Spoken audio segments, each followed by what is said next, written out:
amigos, aquí en Noticias en Digital y estoy, como les había anunciado, con el abogado penalista Jimmy Benítez. ¿Cómo está, señor Benítez? Buenas noches, bienvenidos a Noticias en Digital. Estábamos hablando del tema del posible desafuero o suspensión de Kenji Fujimori. Parece que la cúpula de Fuerza Popular está evaluando los caminos posibles justamente para la expulsión de Kenji Fujimori, por lo menos por 3 años, que es lo que ellos están más o menos buscando.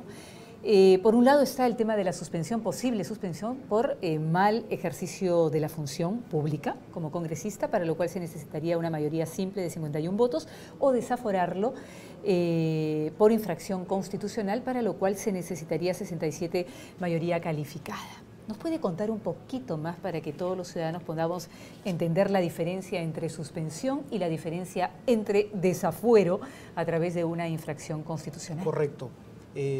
Mira, Carla, respecto a la infracción constitucional, primeramente yo quiero hacer mención a que, a mi entendimiento, no existiría una infracción constitucional. Ese es un tema que se está discutiendo mucho y estaría en la medida en la que todos tienen entendido que lo que se habría cometido son 2 delitos, ¿correcto? Cohecho y tráfico de influencias. Eso es lo que se está manejando. Sin embargo, el tema concreto es de que esos precisamente son lo que todo el mundo está diciendo, delitos, pero no es infracción constitucional. O sea, hay que entender que todo proceso o procedimiento que se realice debe ser en el marco de garantías. ¿Y no pueden ser las dos cosas? Por un lado, un tema penal a través de estos delitos cohecho y tráfico de influencias, y por otro lado un tema de infracción a la Constitución porque el señor es un congresista y estaba negociando votos por obras. Si bien es un tema de interpretación, considero que, como te mencionaba hace un rato, las garantías priman por encima de cualquier norma. ¿Y cuáles serían acá las garantías que priman? En el caso concreto estoy refiriéndome al principio de legalidad. El principio de legalidad expresa de que toda aquella imputación que se haga contra una persona debe estar estrictamente establecida en la ley. En este caso concreto, por ejemplo, en el informe final lo que se ha dicho es que eso sería una infracción al artículo 39, por ejemplo, de la Constitución. Pero, ¿qué dice el artículo 39? Dice que los funcionarios y trabajadores públicos deben actuar en pro del Estado, en beneficio del Estado. Entonces, en este caso, ¿cuál sería la vulneración? A mi entender, en un tema estrictamente jurídico, en un tema estrictamente legal, no existiría pues una infracción constitucional. Estamos hablando de comisión de ilícitos, pero eso tiene otro camino. Pero estás atentando contra el Estado ahí a través de la Constitución, según lo que usted está diciendo en el artículo 39, dice usted, ¿no? Artículo Porque estás vendiendo, estás ofreciendo obras y beneficios, ¿no? A cambio de votos para salvar a un presidente de la República. Correcto, lo que pasa es que ese tema ha sido un tema de interpretación. Exactamente, es muy genérico. El tema precisamente... Entonces, ¿qué tendría que haber dicho la Constitución? Si negocias votos a cambio de obras, ¿algo así? Más que eso sería el tema de que el informe final sea mucho más específico, porque lo que no es un problema entonces de la Constitución, sino es un problema de poca claridad en el informe final. Lo que me refiero es de que el principio de legalidad implica que esté en la norma. Si no está en la norma, sencillamente, a mi entender, no existe. Claro, es un tema de principios y el principio de legalidad dice que debe estar ahí. Entonces, por un lado está este principio de legalidad que según usted no está en la norma, y si no está en la norma no existe. Y por otro lado también entonces hay otra cosa a favor, ya desde el tema penal, a favor de Kenji Fujimori, y es que los audios fueron aparentemente manipulados y editados, lo cual significaría que no hay prueba contundente, y si no hay prueba no hay delito. Estamos hablando de que el señor Kenji Fujimori podría finalmente quedar libre de polvo y paja sin ningún tipo de sanción desde la Constitución o desde lo político y desde lo penal. Pero sin embargo el informe dice que los discos, los videos que se le han sido incorporados a la comisión en un CD, estos estarían completos. Eso es lo que dice el informe. Entonces habrían sido analizados. Lo que pasa es que lamentablemente no existe la claridad de la información. Por eso es que muchos congresistas lo que están diciendo es que ya en el pleno del Congreso, en la votación, probarán. Eso es lo que están diciendo. Probarán, acreditarán que ha habido... ¿Cómo se puede probar eso? Eso se lo dejamos a los congresistas, porque precisamente, así como los fiscales también, los congresistas en este caso, lo que deberían hacer es una imputación clara, pero esa imputación clara no se ha hecho. Todo lo que están diciendo es únicamente que sí, se habrían cometido 2 ilícitos penales, pero exactamente es eso, comisión de ilícitos penales que no debe confundirse con infracción constitucional. Sí, por eso varios congresistas salían, como el señor Víctor Andrés García Belaunde, diciendo que no estaba clara lo de infracción constitucional y por eso habían votado absteniéndose justamente en el voto de estar a favor de ella o no. Pero lo que sí estaba absolutamente claro era el tema del delito. Exactamente, y si me permites, haciendo referencia a este tema de los votos. Efectivamente, la comisión por ejemplo, la comisión está conformada por 30 personas, ¿correcto? Y 15 de ellos son los únicos que habrían votado, bueno, con una abstención, que se habrían presentado para la votación. Y esto genera una duda también respecto a que si esos votos de las personas que no se han presentado, de los 15 congresistas que no se presentaron y que conformaban la comisión, podrían votar en el Pleno del Congreso. Bueno, los que votaron ahí en la comisión permanente, estamos hablando, ya no pueden votar en la... ¿no? ¿En el Pero Pleno? no solamente los que votaron ya no pueden, porque la norma es clara. La norma lo que dice es de que aquellos que pertenecen a la comisión tampoco pueden. Ya no podrían votar. Pero precisamente se está dando este debate cuando la norma es clara. Nuevamente, principio de legalidad. Aquellos congresistas... se está violentando, entonces, según usted, el principio de legalidad en este caso. ¿Y por qué? Ha habido gol, por si acaso, para las personas que no están siguiendo el fútbol y que quieran seguirlo, ha habido gol de Perú, nuevamente. Parece que el Perú le va bien en estos partidos amistosos. Apoyando eso. Apoyando al Perú en esta fase a puertas al Mundial Rusia 2018. Bien por los muchachos peruanos y por todo el país. Una alegría, entonces. Por supuesto que sí. Volviendo al tema de Kenji Fujimori, parece entonces que el señor Fujimori podría estar tranquilo, sabiendo de que él podría usar estos argumentos desde lo legal, ¿no? Que se está violentando el principio de legalidad para finalmente salir... Considero que sí, considero que existen elementos suficientes porque en nuestra Constitución hay muchas cosas que se dejan a la interpretación, es cierto. Como la vacancia presidencial, el tema de la famosa incapacidad moral, ¿no? Que también es bastante subjetiva y amplia. Por supuesto, pero sin embargo, lo que debería hacerse sí es explicarse. ¿Qué es lo que considero? Porque no estamos hablando de cualquier funcionario. Como bien lo mencionaste, estamos hablando de un congresista. Y como congresista debería explicar con claridad. Por ejemplo, lo que nos damos cuenta es de que permitió hablar a su abogado, dejó hablar a su abogado y él no... Es su derecho, por supuesto. Es su derecho y no puede ser reprochable de ninguna forma. Pero como no ha ido Kenji Fujimori a comparecer ante el Pleno del Congreso. Correcto. O ante las comisiones que lo han citado. Sin embargo, como congresista debería explicar claramente, detallar y brindar la información, porque si no nos vamos a generar ideas parcializadas. Si no es claro el tema, cómo nosotros mismos podemos, y la ciudadanía, que es la más interesada, puede generarse una idea de... Bueno, lo que queda bastante claro es que Fuerza Popular quiere a toda costa suspenderlo o desaforarlo. Les encantaría, imagino, desaforarlo, pero por lo menos con una suspensión, como en algún momento ocurrió con Marta Chávez, ¿no? Quien hoy es asesora de Keiko Fujimori, fue suspendida por 3 años del Parlamento Nacional, ¿no? Indudablemente en estos temas se discuten más allá del tema legal que debería ser. Pero no se discute solamente el tema legal, se discute incluso más allá, se discute un tema a un nivel más amplio, a un nivel político, y es efectivamente, como mencionabas... Sí, matarlo políticamente. Matarlo políticamente, ¿no? Ahora, cuéntenos un poco... Sí, cuéntanos. Y no solamente eso, sino que en el caso del desafuero, pues que ingresen ciertos congresistas que los accesitarios. Exactamente. Que son bastante fujimoristas. Por supuesto. Porque Kenji Fujimori dice que no es fujimorista ya, que algún día ingresó como fujimorista e incluso ha dicho de que Fuerza Popular ya no es fujimorista. No ha tenido una serie de aseveraciones bastante duras con el partido que lo invitó a participar y formar parte de la política peruana. Ahora, dicen que se está negociando y que en el fondo está todo el tema que se está usando como herramienta de negociación, el tema de la mesa directiva. ¿Nos puede contar un poquito sobre eso? Bueno, yo considero de que efectivamente pues, los congresistas tienen un tratamiento, una costumbre en ese sentido, ¿no? Ese es mi particular criterio. En el sentido de negociarse, pero es un tema político. Totalmente. Es un tema totalmente político, más allá del tema legal. Y la política ha funcionado así siempre. En alguna oportunidad, por ejemplo, recuerdo que escuchaba al papá del señor Ollanta Humala, por poner un ejemplo concretísimo, y él decía, pero...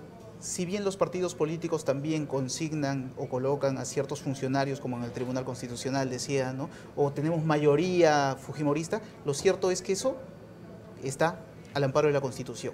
O sea, eso es legal. De repente es cuestionable, pero es legal. ¿Y es legal?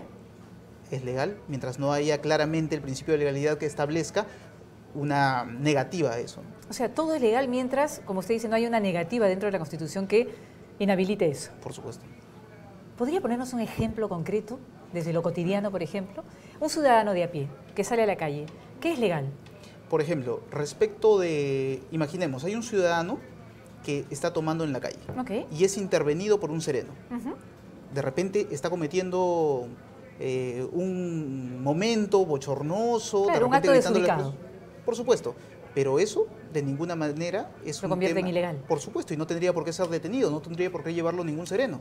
Tendría que estar estipulado en la norma, en el Código Penal, como un delito, como una infracción para efectos de que se pueda llevar o detener a esa persona. Mientras es un no exista caso eso, absolutamente por supuesto. concreto y simple, ¿no? Y mientras no exista eso, solamente pueden ser detenidas las personas o por orden judicial o por flagrancia. Pero en ese caso concreto no es flagrancia, porque no se está cometiendo ningún delito. Ok, ¿qué otro caso que a usted le llame la atención, por ejemplo? Bueno, realmente el principio de legalidad, como le digo, solamente se aplica cuando está expresamente en la ley, ¿no? De ahí partimos. Si es que no está expresamente Lo cual en es la ley, correcto, ¿no? Porque si no, por cualquier cosa te van a... efectivamente, a el imputar. problema es que más allá que los operadores judiciales o los políticos tengan que aplicar el principio de legalidad, lo cierto es que todos los ciudadanos deberíamos entender cómo funciona nuestro sistema, cómo funciona nuestro parlamento, para entender las figuras y no decir simplemente, porque aparecieron en estos audios y automáticamente son culpables, porque estamos yendo hacia una hipercriminalización, ¿no? ¿Y todos los ciudadanos cree usted que deberíamos conocer la Constitución, leerla? Por supuesto, indudablemente. ¿Cuánto porcentaje cree usted de los peruanos leemos la Constitución? Sinceramente creo que menos de un 10%. Menos de un 10%. Por supuesto. No hay que indudable. Pero sin embargo es fundamental, porque precisamente todo ello tiene que ver con nuestra vida diaria, ¿no? Es más, ni siquiera conocemos el Código Penal y no sabemos cuándo es delito, cuándo no es delito. Muchas veces las personas, y acá viene un tema súper fundamental, que es que en el debate, por ejemplo, cuando yo asesoro a las personas, ¿no?, como abogado defensor, lo que me dicen es, ¿y si viene el policía, qué hago? No saben si dejarlo entrar o no dejarlo entrar a su domicilio. Y eso es fundamental, no porque el tema de que venga un policía, ¿no?, vestido de policía, claro, ya tiene automáticamente tiene derecho a entrar a mi domicilio. Ya que toca ese punto, para entrar a un domicilio tiene que traer una orden judicial, una orden judicial, ¿no? Por supuesto. Y más aún cuando ya se han visto temas en los que entran policías y dicen, pues, siémbrale, ¿no? Para tener más días para investigar, dicen, siémbrale. Y ya que toca usted ese tema, ya que estamos hablando de las cosas cotidianas que al ciudadano de a pie le pueden interesar, más allá de Kenji Fujimori y el desafuero, que eso finalmente se va a ver, y a usted nos explica un poquito, y podemos volver en un rato. Por ejemplo, cuando a una persona nos para la policía de tránsito, en Estados Unidos, por ejemplo, la persona no puede bajar del auto, ¿no? Hay un intercambio de papeles desde la ventana del auto, no puedes bajar y estás casi mudo sin hablar con el policía en los Estados Unidos. ¿Cómo funciona acá? ¿Puedes bajar, debes bajar, te tienes que ir a la comisaría con el policía? ¿Cuáles son los derechos del policía? El principio o mejor dicho, ¿cuáles son los derechos del ciudadano y el deber del policía? ¿Cuál es el límite? El deber del policía es que para que intervenga una persona, en realidad tendría que estar en una situación especial, en una circunstancia especial, digamos, que estén investigando a una persona que ha robado un banco o cualquier establecimiento y están haciendo un seguimiento. Si hay todo un sistema en ese momento que esté estructurado por la policía, un contexto perfecto. Pero si no. Pero si no, no. Y acá en Perú se comete un exceso, porque por ejemplo, en infinidad de casos, lo que hacen los policías es, ¿por qué lo intervinieron? Porque estaba en una actitud sospechosa. Pregunta. Sí. ¿Quién define que es una actitud sospechosa? El policía. Entonces, si a mí me paran y me dice usted, la detengo porque está en una actitud sospechosa, ¿qué puedo hacer? Sencillamente en ese momento brindar las facilidades, y yo siempre recomiendo que si estamos con una persona, esa persona filme. No hay ningún problema con la filmación. Filme. Que filme. Okay. Que filme al policía para que vean que esa intervención es correcta. O sea, yo estoy como ciudadana en mi derecho de filmar una situación que me parece que es arbitraria. Por supuesto. El policía no tiene derecho a decirme no filme. No tiene derecho. Y si me lo dice, yo no cometo ninguna infracción. No comete ninguna infracción, no la van a detener, no la van a enmarrocar y no tendrían por qué llevarla a la policía. Siempre dentro de, obviamente, del respeto que eso ya... que merece la autoridad. Por supuesto. Okay. ¿Debo bajar o no debo bajar del auto cuando la policía me para, por ejemplo, el auto? Considero que lo primero que tendría que preguntarse es ¿por qué me está interviniendo? Okay. ¿Y qué pasaría si el policía ahí me dice porque usted ha cometido una infracción? Y yo le digo, no he cometido ninguna, no me he pasado ninguna luz roja, no he cometido ninguna, por lo menos que yo sé. Entonces es la palabra de él contra la mía. Exactamente. En ese momento, ¿qué hacer? Pero sin embargo, por esa razón no tendría que llevarla intervenida. Okay. Lo correcto es que, bueno, se tomen los datos y ya se llevará un procedimiento conforme... Pero sí tengo que entregarle mis papeles, el policía supuesto. está en el derecho, así yo considere que es una arbitrariedad la que él ha cometido o un error finalmente. Por supuesto, porque él no definirá la situación. Como todo, debe existir un debido proceso, deben existir las herramientas para que durante el proceso uno se pueda defender con tranquilidad. Ok, perfecto. Entonces, son dos detalles y son dos ejemplos bastante simples que hemos puesto, pero ya que usted tocó el tema de la legalidad desde lo cotidiano, lo que nos puede acontecer a cualquier o suceder a cualquier ciudadano, y aprovechaba que usted estaba acá para preguntarle. Volviendo al tema de Kenji Fujimori, entonces está también el tema de los votos. Hablemos un poquito de los votos. ¿Cuántos votos necesita, por ejemplo, Kenji Fujimori tiene 12 votos, 12 congresistas que, unidos a la oposición, pueden arrebatarle el control del Congreso a su hermana, aparentemente, en esta negociación de la mesa directiva. O sea, son 12 votos duros que tiene Kenji Fujimori hasta el momento. ¿Se conoce si tiene algún voto más? Bueno, tengo entendido que están tramitándolos, ¿no? Efectivamente, estos días son sumamente decisivos, pero también con un tema de cuidado, porque precisamente en el tema de la negociación es donde ha surgido toda esta circunstancia que lo ha llevado al punto en el que se encuentra. Entonces, efectivamente, eso tiene que ser con sumo cuidado. Sin embargo, creo que deberíamos entender de que en el Congreso y en el tema político se manejan temas de negociaciones, que mientras no linde con el delito, no habría ningún problema. Ok, porque siempre escuchamos, ¿no? Como que la negociación en la política fuera un delito. Efectivamente. No necesariamente lo es. No necesariamente. Es parte del juego político que se hace. Por supuesto que sí. ¿Cuándo se convierte en delito la negociación? Se convierte en delito siempre y cuando, considero, ya se cometa alguno de los... Como lo escuchamos en los audios. De lo estipulado, por supuesto, porque por eso le mencionaba. Para mi entender, es la comisión de dos delitos. Los delitos que se han mencionado. ¿Qué es cohecho exactamente? El cohecho es el soborno, en concreto. Soborno, es el soborno. Acaban de meter a cadena perpetua en China, al segundo del Partido Comunista, por soborno. Por supuesto. Y en este caso cohecho activo porque sería la persona que realiza el soborno. Cohecho pasivo sería quien recibe el soborno.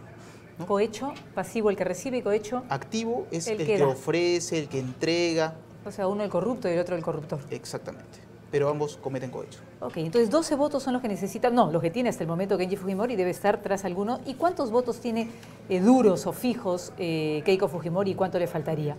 Porque para desaforarlo hablábamos de 67 votos, mayoría calificada, y para suspenderlo, mayoría simple con 51 votos. En este momento creo que tenían 49 votos. Así es.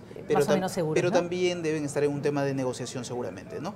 En un tema de negociación que también, bueno, como se ha explicado desde un principio, la idea precisamente sería sacarlo a toda costa, porque de todas maneras es indudable que representa una traba para su hermana. Sí, Kenji Fujimori ha dicho que no descarta que su hermana ha planificado todo, incluso lo de la grabación de los videos. Ha dicho que es una lucha de poder, no es una lucha anticorrupción de ninguna manera.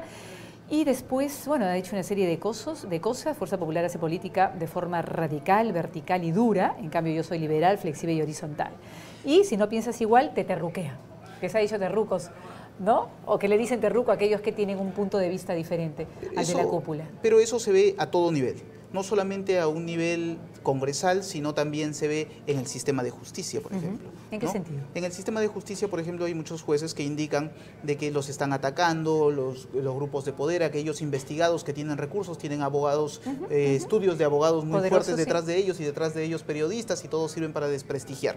Lo correcto, considero, es de que no podemos confiar solamente en que el sistema de justicia dependa de un operador, de un juez, de un fiscal, de un abogado. El sistema de justicia precisamente funciona porque están esas tres partes. El juez, que debería ser imparcial, el Ministerio Público, que para romper esa presunción de inocencia tendría que trabajar mucho más duro de lo que trabaja y poder aportar elementos suficientes para romper la presunción de inocencia, y el abogado defensor, que debería ir a todas sus audiencias totalmente preparado, porque solamente así se hace justicia, cuando las partes, fiscalía y abogado, aportan elementos para que toda resolución del juez sea debidamente motivada.